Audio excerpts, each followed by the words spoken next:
ಕಾಂಗ್ರೆಸ್ ಪಾಳೆಯದ ಒಳಗಡೆ ಮುಖ್ಯಮಂತ್ರಿ ಜಟಾಪಟಿ ಹಾಗೆ ಈ ಹಗರಣಗಳ ವಿಚಾರಕ್ಕೆ ತಲೆಬಿಸಿ ಇದೆಲ್ಲವೂ ಕೂಡ ನಡೀತಿರುವ ಹೊತ್ತಿನಲ್ಲಿ ಇದಕ್ಕೂ ನಮಗೂ ಸಂಬಂಧನೇ ಇಲ್ಲ ಅನ್ನೋ ರೀತಿಯ ಫೀಲ್ಸ್ ನಲ್ಲಿದ್ದಾರೆ ನಮ್ಮ ಜಮೀರ್ ಸಾಹೇಬ್ರು. ಪುಷ್ಪರಾಜ್ ಸ್ಟೈಲ್ನಲ್ಲಿ ತಮ್ಮ ಕ್ಷೇತ್ರ ವ್ಯಾಪ್ತಿಯಲ್ಲಿರುವ ಜನರ ಮನೆ ಮನೆಗೆ ಭೇಟಿ ಕೊಡ್ತಿದ್ದಾರೆ. ಕೇವಲ ಭೇಟಿ ಕೊಡೋದು ಮಾತ್ರ ಅಲ್ಲ, ತಮ್ಮ ಸೋಷಿಯಲ್ ಮೀಡಿಯಾದಲ್ಲಿ ರೀಲ್ಸ್ಗಳನ್ನು ಮಾಡಿಕೊಂಡು ವೈರಲ್ ಕೂಡ ಮಾಡ್ತಿದ್ದಾರೆ. ಆ ಕುರಿತಾದ ಒಂದು ಇಂಟ್ರೆಸ್ಟಿಂಗ್ ರಿಪೋರ್ಟ್ ನಿಮ್ಮ ಮುಂದೆ.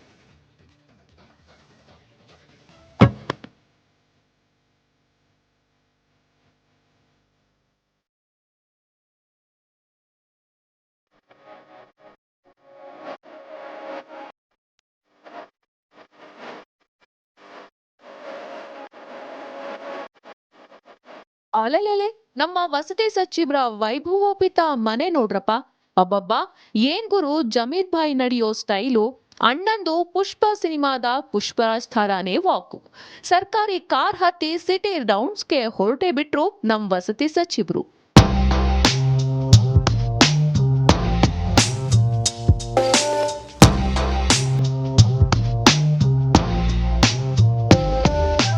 ಸಿಎಂ ಕುರ್ಚಿ ಮೇಲೆ ಕೆಲ ಸಚಿವರು ಟವೆಲ್ ಹಾಸ್ತಿದ್ದಾರೆ, ದೆಹಲಿ ಯಾತ್ರೆ ಮಾಡ್ತಿದ್ದಾರೆ. ಇತ್ತ ನಮ್ ಜಮೀರ್ ಭಾಯ್ ನನಗೂ ಅದಕ್ಕೂ ಸಂಬಂಧ ಇಲ್ಲ ಅನ್ನುವಂತೆ ಭರ್ಜರಿ ರೌಂಡ್ಸ್ ಹಾಕ್ತಿದ್ದಾರೆ. ತನ್ನ ಕ್ಷೇತ್ರದ ಗಲ್ಲಿ ಗಲ್ಲಿ ಸುತ್ತಿದ್ದಾರೆ. 500 ಮುಖಬೆಲೆಯ ಗರಿ ಗರಿ ನೋಟ್ಗಳ ಕಂತೆ ತೆಗೆದು ಕೊಡ್ತಿದ್ದಾರೆ. ಸೆಲ್ಫಿಗೆ ಪೋಸ್ ಕೊಡ್ತಿದ್ದಾರೆ ನಮ್ಮ ವಕ್ಫ್ ಸಚಿವರು.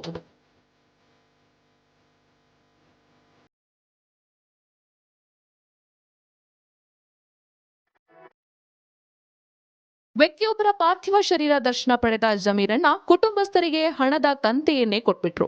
ಹಾಗೆ ಫೋಟೋಗೂ ಪೋಸ್ ಕೊಟ್ರು. ತಮ್ಮ ಕಚೇರಿಯಲ್ಲೂ ಜಮೀರ್ ಭಾಯ್ದು ದರ್ಬಾರು.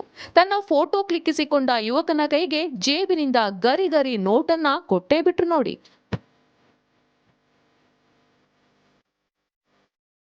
ಹಿಂಗೆ ಕಾಂಗ್ರೆಸ್ನಲ್ಲಿ ಸಿಎಂ ಕುರ್ಚಿಗೆ ಫೈಟ್ ನಡೀತಿದ್ರೆ ಇತ್ತ ನಮ್ಮ ಜಮೀರಣ್ಣ ಅವರು ಏನಾದ್ರೂ ಮಾಡ್ಕೊಳ್ಳಿ ನಮ್ಗೇನು ಅಂತ ರೌಂಡ್ಸ್ ಹಾಕ್ತಾನೆ ಇದ್ದಾರೆ.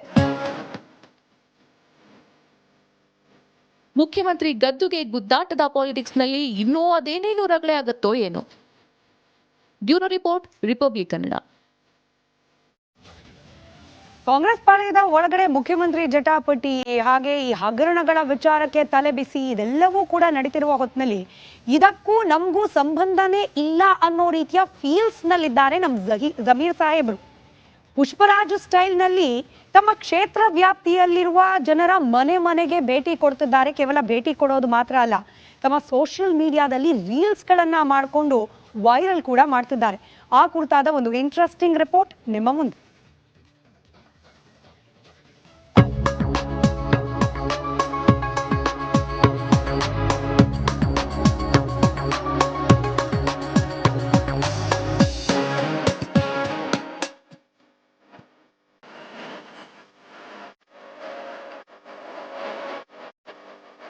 ಅಲೆಲೆಲೆ ನಮ್ಮ ವಸತಿ ಸಚಿವರ ವೈಭವೋಪಿತ ಮನೆ ನೋಡ್ರಪ್ಪ. ಅಬ್ಬಬ್ಬಾ, ಏನ್ ಗುರು ಜಮೀರ್ ಭಾಯ್ ನಡೆಯೋ ಸ್ಟೈಲು. ಅಣ್ಣಂದು ಪುಷ್ಪ ಸಿನಿಮಾದ ಪುಷ್ಪರಾಜ್ ಥರಾನೇ ವಾಕು. ಸರ್ಕಾರಿ ಕಾರ್ ಹತ್ತಿ ಸಿಟಿ ರೌಂಡ್ಸ್ಗೆ ಹೊರಟೆ ಬಿಟ್ರು ನಮ್ ವಸತಿ ಸಚಿವರು.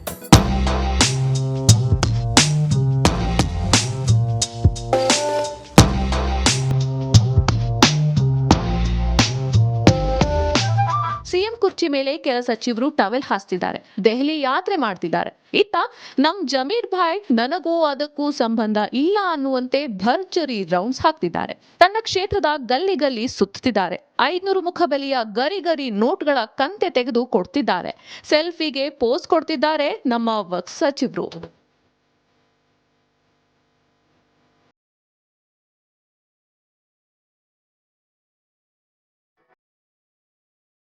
ವ್ಯಕ್ತಿಯೊಬ್ಬರ ಪಾರ್ಥಿವ ಶರೀರ ದರ್ಶನ ಪಡೆದ ಜಮೀರಣ್ಣ ಕುಟುಂಬಸ್ಥರಿಗೆ ಹಣದ ಕಂತೆಯನ್ನೇ ಕೊಟ್ಬಿಟ್ರು.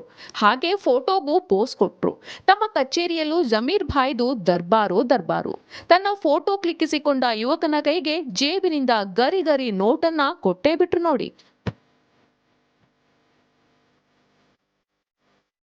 ಹಿಂಗೆ ಕಾಂಗ್ರೆಸ್ನಲ್ಲಿ ಸಿಎಂ ಕುರ್ಚಿಗೆ ಫೈಟ್ ನಡೀತಿದ್ರೆ ಇತ್ತ ನಮ್ಮ ಜಮೀರಣ್ಣ ಅವರು ಏನಾದ್ರೂ ಮಾಡ್ಕೊಳ್ಳಿ ನಮ್ಗೇನು ಅಂತ ರೌಂಡ್ಸ್ ಹಾಕ್ತಾನೆ ಇದ್ದಾರೆ. ಮುಖ್ಯಮಂತ್ರಿ ಗದ್ದುಗೆ ಗುದ್ದಾಟದ ಪಾಲಿಟಿಕ್ಸ್ ನಲ್ಲಿ ಇನ್ನೂ ಅದೇನೇನು ರಗಳೆ ಆಗತ್ತೋ ಏನೋ. Bureau report, republic Kannada.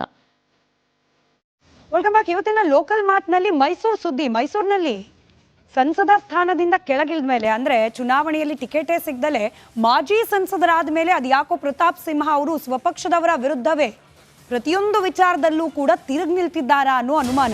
For example, ಹಾಲಿ ಸಂಸದ ಯದುವೀರ್ ಅವರಿಗೆ ಪರೋಕ್ಷವಾಗಿ ಇವತ್ತು ಕೌಂಟರ್ ಕೊಟ್ಟಿದ್ದಾರೆ ಪ್ರತಾಪ್ ಸಿಂಹ ಅವರು.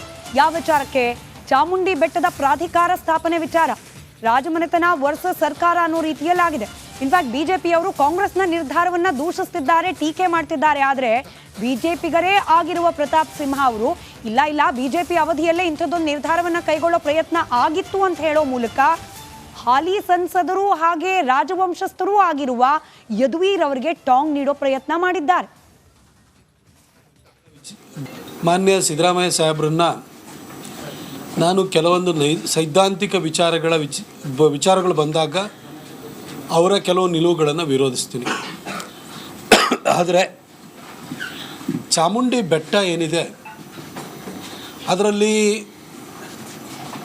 ಯದ್ವಾ ತದ್ವಾ ಬೆಳವಣಿಗೆ ಆಗುವಂಥದ್ದನ್ನು ನಿಯಂತ್ರಿಸಬೇಕಾದ್ರೆ ಬೆಟ್ಟದಲ್ಲಿ ಸಾಕಷ್ಟು ಏನು ನ್ಯೂನತೆಗಳಿದೆ ಅದನ್ನು ಸರಿದೂಗಿಸಬೇಕು ಅಂತಂದರೆ ಒಂದು ಪ್ರಾಧಿಕಾರದ ಅಗತ್ಯ ಇದೆ ಅಂತೇಳಿ 2019ರಲ್ಲಿ ನಮ್ಮ ಸರ್ಕಾರ ಬಂದು ವಿ ಸೋಮಣ್ಣ ಸಾಹೇಬರು ಇಲ್ಲಿಗೆ ಡಿಸ್ಟ್ರಿಕ್ಟ್ ಇನ್ಚಾರ್ಜ್ ಮಿನಿಸ್ಟರ್ ಆಗಿ ಬಂದಾಗ ನಾವು ಕೂಡ ಧ್ವನಿ ಎತ್ತಿತ್ತು. ಪ್ರತಿನಿತ್ಯನೂ ಕೂಡ ಕನಿಷ್ಠ ಅಂದ್ರೂ ಕೂಡ ಒಂದು 15,000-20,000 ಜನ ಬರ್ತಾರೆ. ಹಾಗಾಗಿ ಬೆಟ್ಟಕ್ಕೆ ಒಂದು ಸೂಕ್ತವಾದಂಥ ಒಂದು ಚಿಕ್ಕ ಹಾಸ್ಪಿಟಲ್ ಬೇಕು, ಪೊಲೀಸ್ ಸ್ಟೇಷನ್ ಬೇಕು. ಇವೆಲ್ಲ ಆಗಬೇಕು ಅಂತಂದರೆ ಬೆಟ್ಟಕ್ಕೊಂದು ಪ್ರಾಧಿಕಾರ ಬೇಕು ಅಂತ ಹೇಳಿ ನಾವೇ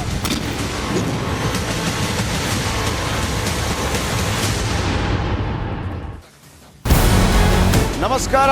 ಕರ್ನಾಟಕ ಪ್ರೈಮ್ ಟೈಮ್ಗೆ ಸ್ವಾಗತ. ನಾನು ಜಯಪ್ರಕಾಶ್ ಶೆಟ್ಟಿ. ಇಡೀ ಕರ್ನಾಡು ಇವತ್ತು ರೆಬೆಲ್ ಆಗಿ ನಿಂತಿದೆ. ಈ ಹಗರಣಗಳನ್ನು ಸದನದಲ್ಲಿ ಪ್ರಸ್ತಾಪ ಮಾಡಲು ಕೂಡ ಕಾಂಗ್ರೆಸ್ ಹಿಂದೇಟು ಹಾಕಿದ್ದೇಕೆ? ನಿಮ್ಗೆ ಸಂಬಳ ಅದಕ್ಕೆ, ನಿಮಗೆ ವಾಹನ ಅದಕ್ಕೆ, ನಿಮಗೆ ವೆಪನ್ ಅದಕ್ಕೆ, ನೀವು ಅದನ್ನು ಸೆರೆ ಹಿಡಿಬೇಕಾಗಿತ್ತು. ನೀವು ವಿದ್ಯುತ್ ಬರ ಇದೆ ಅಂತ ಹೇಳ್ತಾ ಇದ್ದೀರಿ. ಎಲ್ಲಿ ಬರ ಇದೆ ನೀವು ಹೇಳಬೇಕು. ಪಾಕಿಸ್ತಾನ್ ಆಕ್ಯುಪೈಡ್ ಕಾಶ್ಮೀರ್ ಅದು ಎಂದೆಂದಿಗೂ ನಮ್ಮದು. 40 ಮೆಷಿನ್ಗಳು ತಂದಿತ್ತು ನೋಟ್ ಎಣಿಸುವುದಕ್ಕೆ, ಅದೇ ಹಾಳಾಗಿತ್ತು. ಮಥುರಾದ ಗಲಾಟೆ ಇದೆಯಲ್ಲ, ಅದು ಸ್ಥಳೀಯವಾಗಿ ಕೂತು ಪರಿಹರಿಸಬಹುದಾದಂಥ ಕಾನೂನಿದೆ.